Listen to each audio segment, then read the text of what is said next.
호세아서 마지막 강해입니다. 호세아 14장 4절에서 9절 사랑의 승리.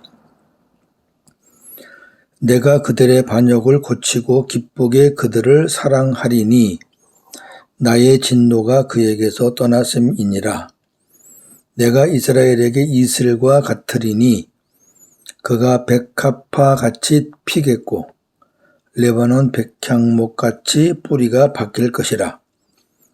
그의 가지는 펴지며 그의 아름다움은 감람나무와 같고 그의 향기는 레바논 백향목 같으리니 그 그늘 아래에 거주하는 자가 돌아올지라. 그들은 곡식같이 풍성할 것이며 포도나무같이 꽃이 필 것이며 그 향기는 레바논의 포도주 같이 되리라. 에브라임의 말이 내가 다시 우상과 무슨 상관이 있으리요 할지라. 내가 그를 돌아보아 대답하기를 나는 푸른 잣나무 같으니 네가 나로 말미암아 열매를 얻으리라 하리라. 누가 지혜가 있어 이런 일을 깨달으며 누가 총명이 있어 이런 일을 알겠느냐.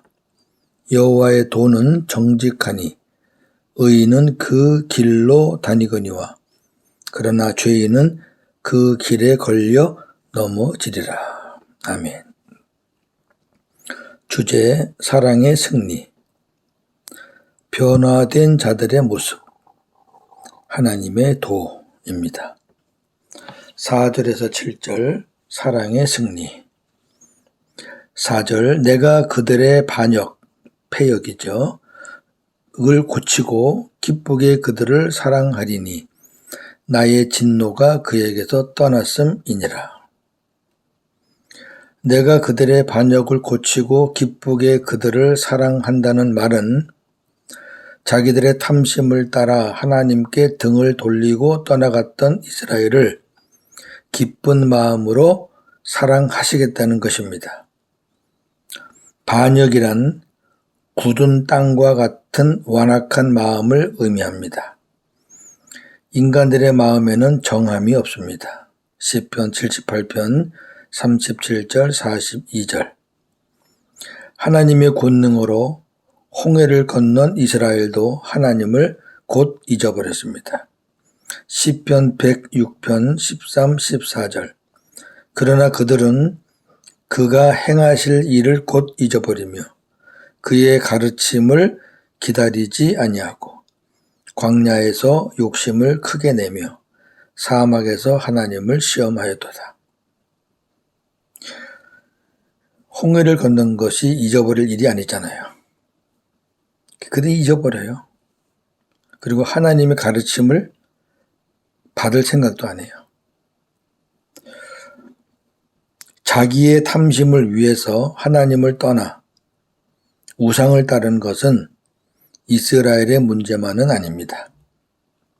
우리들의 문제이기도 하다가 말이죠.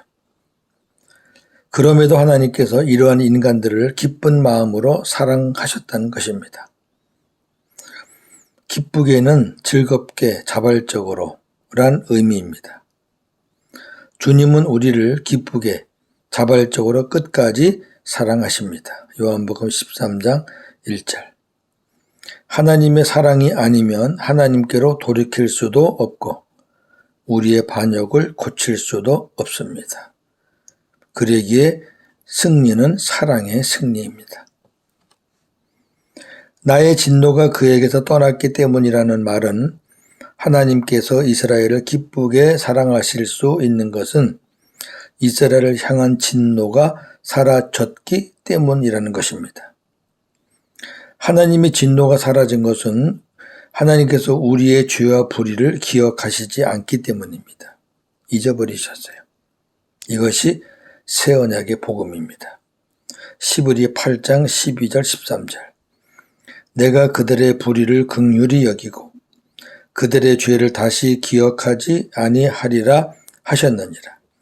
새 언약이라 말씀하셨음에 첫 것은 낡아지게 하는 것이니 낡아지고 쇠하는 것은 없어져 가는 것이니라. 아멘. 주님이 우리 안에 들어오셔서 우리와 함께 사는 것이 새 언약인데, 주님이 우리 안에 들어오신 이후에는 우리의 죄를 다시는 기억하지 아니하신다고 그랬어요. 주님이 우리 안에서 우리의 죄를 기억하시면 주님은 우리 안에서 사실 수도 없고 우리도 주님 안에서 살 수 없습니다. 하루에도 수십 번, 수백 번 죄를 짓는 우리인데 그거 일일이 다 기억하셔서 지적하시면 하루도 못 살죠. 그렇지 않기 때문에 새 언약의 복음입니다.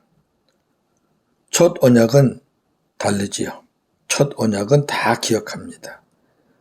모든 죄를 일일이 다 지적하십니다. 그러니 너무너무 힘들지요. 5절 6절 내가 이스라엘에게 이슬과 같으리니 그가 백합화 같이 피겠고 레바논 백향목 같이 뿌리가 박힐 것이라. 그의 가지는 퍼지며 그의 아름다움은 감람나무와 같고 그의 향기는 레바논 백향목 같으리니 그랬습니다. 내가 이스라엘에게 이슬과 같다는 말은 하나님께서 이스라엘을 소생시키겠다는 것입니다. 이슬은 비처럼 단번에 많이 내리는 것이 아니라 매일매일 내려서 시들은 풀을 소생시킵니다. 하나님은 이처럼 이스라엘과 매일매일 함께 계셔서 저들을 소생케 하시리라는 약속입니다. 그가 백합화 같이 피겠다는 말은 이스라엘이 하나님의 이슬과 같은 은혜로 소생케 되면 백합화 같이 향기를 풍긴다는 것입니다. 백합화가 활짝 피면 향기가 기가 막히죠. 백합화는 아름다움과 순결을 상징하는 꽃으로 성경에서 그리스도 혹은 성도를 상징하기도 합니다. 특히 아가서에 많이 있죠. 아가서 2장 1절 나는 샤론에 수선하여 골짜기에 백합화로다. 신랑이 자기를 가리켜 말하는 거거든요. 신부 앞에서. 그러니까 여기 나는 신랑인데 예수 그리스도의 예표죠. 아가서 6장 3절 나는 내 사랑하는 자에게 속하였고 내 사랑하는 자는 내게 속하였으며 그가 백합화 가운데서 그 양떼를 먹이는도다. 아멘. 여기는 좀 바뀌죠. 내 사랑하는 자가 신랑이죠. 주님이시죠. 나는 성도고요. 그가 신랑이 백합화 가운데서 그 양떼를 먹인다. 여기 백합화는 성도들을 의미하고 상징하는 것이죠. 레바논 백향목같이 뿌리가 박힐 것이라는 말은 이스라엘이 하나님의 이슬과 같은 은혜로 소생케 되면 레바논 백향목같이 뿌리가 박힌다는 것입니다. 레바논 백향목은 나무의 으뜸인데 그 이유 중 하나가 견고한 뿌리 때문입니다. 이는 하나님의 은혜를 입게 되면 아무도 흔들 수 없는 견고한 신앙인이 된다는 것입니다. 하나님께서 심으신 것을 누가 감히 뽑을 수 있으며 하나님께서 의롭다 하신 일을 누가 감히 정죄할 수 있겠습니까? 로마서 8장 33절 34절 누가 능히 하나님께서 택하신 자들을 고발하리요. 의롭다 하신 이는 하나님이시니 누가 정죄하리요. 죽으실 뿐 아니라 다시 살아나신 이는 그리스도 예수시니 그는 하나님 우편에 계신 자요 우리를 위하여 간구하시는 자시니라. 아멘. 그의 가지가 퍼진다는 말은 하나님의 은혜를 입은 뿌리에서 새 순이 나서 그 가지가 퍼진다는 것입니다. 뿌리에서 새 순이 나잖아요. 그 새 순이 막 가지로 퍼지는 겁니다. 욥기 14장 7절에서 9절을 참고하시고요. 이것은 장차 남은 자들이 살아난다는 남은 자들에게 주시는 은혜를 말합니다.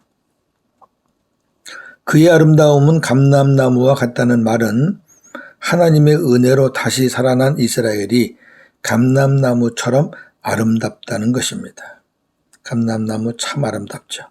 하나님은 자기 백성을 감람나무로 비유하셨습니다. 시편 52편 8절. 그러나 나는 하나님의 집에 있는 푸른 감람나무 같음이요 하나님의 인자하심을 영원히 의지하리로다. 아멘. 그의 향기는 레바논 백향목 같다는 말은 하나님의 은혜로 다시 살아난 이스라엘이 레바논 백향목의 향기와 같다는 것입니다. 레바논 백향목의 향기는 은혜로 살아난 성도들의 모습입니다. 고린도 후서 2장 14절. 항상 우리를 그리스도 안에서 이기게 하시고 우리로 말미암아 각 처에서 그리스도를 아는 냄새를 나타내시는 하나님께 감사하노라. 아멘. 냄새가 향기죠. 7절입니다. 그 그늘 아래에 거주하는 자가 돌아올지라. 그들은 곡식같이 풍성할 것이며 포도나무같이 꽃이 필 것이며 그 향기는 레바논의 포도주 같이 되리라. 그 그늘 아래에 거주하는 자가 돌아온다는 말은 장차 감람나무와 백향목과 같은 하나님의 은혜 아래에 있는 자들이 하나님께로 돌아온다는 것입니다.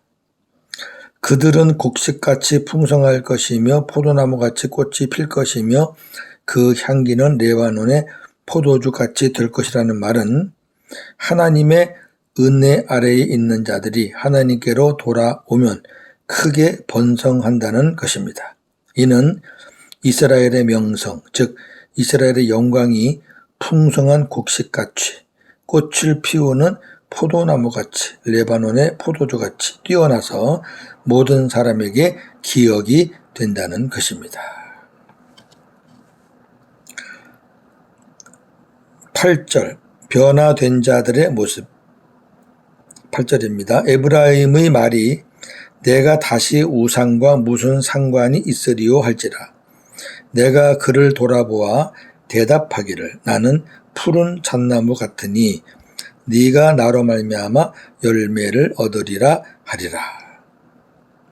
에브라임의 말이 내가 다시 우상과 무슨 상관이 있으리요 한다는 말은 하나님께로 돌아온 이스라엘이 이제 나는 우상과 아무런 상관이 없다고 말한다는 것입니다.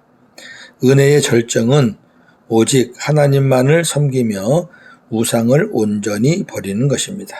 이사야 2장 17절 18절. 그날에 자고한 자는 굴복되며 교만한 자는 낮아지고 여호와께서 홀로 높임을 받으실 것이요 우상들은 온전히 없어질 것이며. 하나님과 우상이 공존할 수는 없죠. 하나님이 높아지면 우상들은 없어지는 거고 우상들이 높아지면 하나님은 없어지는 거예요. 이스라엘의 이 모습은 과거 우상을 섬기며 따랐던 때의 모습, 호세아 2장 5절 보시고요. 그 모습과는 천지 차이입니다. 내가 그를 돌아보아 대답하기를 나는 푸른 잣나무 같으니 네가 나로 말미암아 열매를 얻으리라는 말은 우상을 온전히 버리고 하나님께로 돌아온 이스라엘에게 하나님께서 나는 푸른 잣나무 같으니 네가 나로 말미암아 열매를 얻게 되리라는 것입니다. 하나님이 푸른 잣나무 같다는 말은 변함없으신 하나님의 성품을 말하는 것입니다. 푸르다는 것은 변함이 없다 그런 뜻이죠. 가지, 나무의 가지인 성도는 포도나무인 주님께 붙어 있을 때 열매를 맺을 수 있습니다. 주님께 붙어 있다는 것은 주님이 내 안에, 내가 주님 안에 거하는 것을 말합니다. 요한복음 15장 4절 5절. 내 안에 거하라 나도 너희 안에 거하리라. 가지가 포도나무에 붙어 있지 아니하면 스스로 열매를 맺을 수 없음 같이 너희도 내 안에 있지 아니하면 그러하리라 이렇게 말씀하시고 나는 포도나무여 너희는 가지라. 그가 내 안에 내가 그 안에 거하면 사람이 열매를 많이 맺나니 나를 떠나서는 너희가 아무것도 할 수 없음이라. 아멘. 그러니까 가지가 포도나무에 붙어서 가지와 포도나무가 하나가 되어야, 한 몸이 되어야 열매를 맺는다는 것은 주님이 내 안에, 내가 주님 안에 거한다는 것을 말하는 것이죠. 9절입니다. 마지막 절. 하나님의 도. 누가 지혜가 있어 이런 일을 깨달으며 누가 총명이 있어 이런 일을 알겠느냐. 여호와의 도는 정직하니 의인은 그 길로 다니거니와 그러나 죄인은 그 길에 걸려 넘어지리라. 아멘. 누가 지혜가 있어 이런 일을 깨달으며 누가 총명이 있어 이런 일을 알겠느냐는 말은 하나님의 역사는 사람의 지혜나 총명으로 깨달을 수 없다는 것입니다. 여호와의 도는 정직하니 의인은 그 길로 다닌다는 말은 하나님의 진리, 말씀, 하나님의 길, 정직하지요. 그래서 오직 하나님의 은혜를 입은 의인이라야 그 길로 행할 수 있다는 것입니다. 신앙 성숙의 단계는 처음에 알고, 그 다음에 두 번째 깨닫고, 세 번째 행하는 것입니다.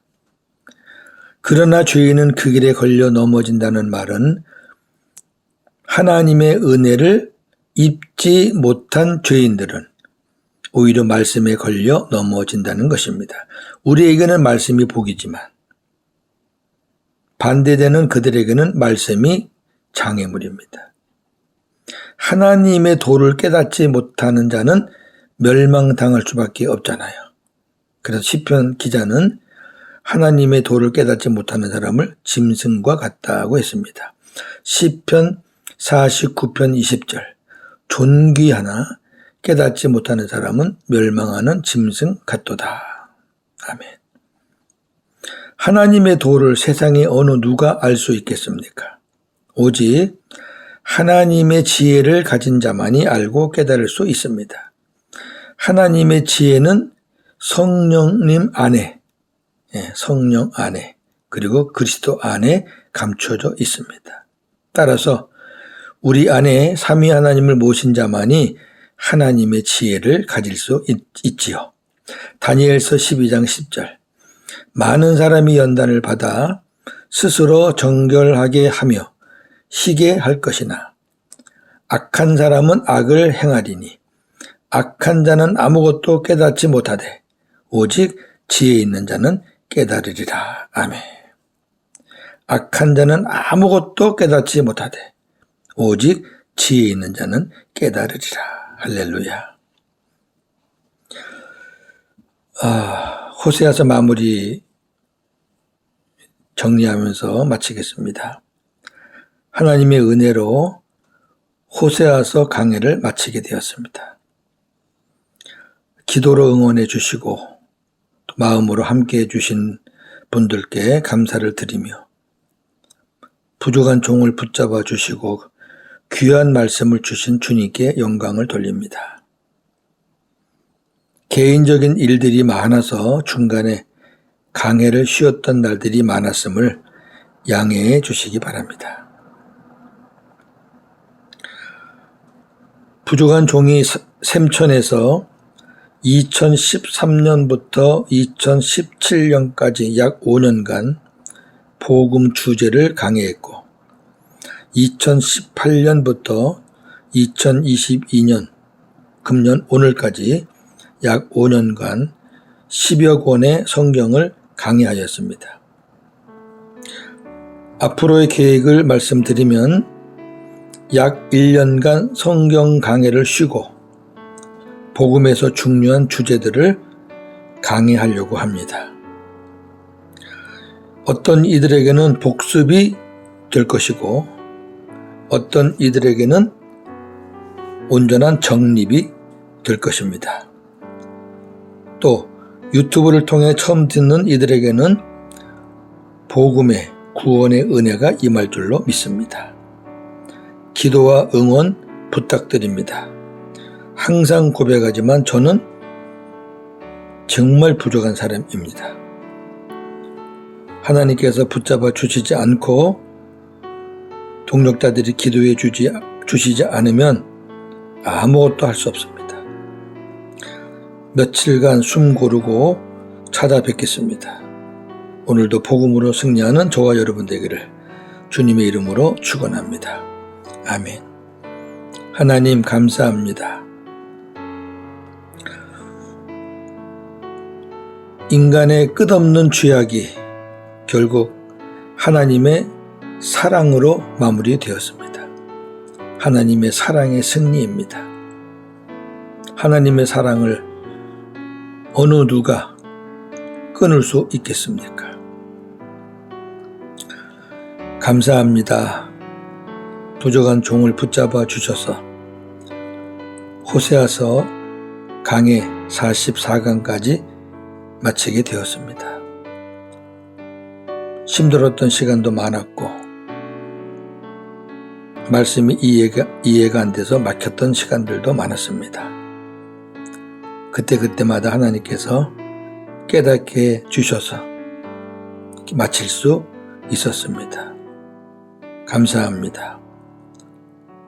함께 해준 모든 분들과 또 기도로 협력해 주신 분들 하나님께서 위로해 주시기를 바랍니다. 이제 며칠 뒤부터 복음의 중요한 주제들을 다시 한번 강의하려고 합니다.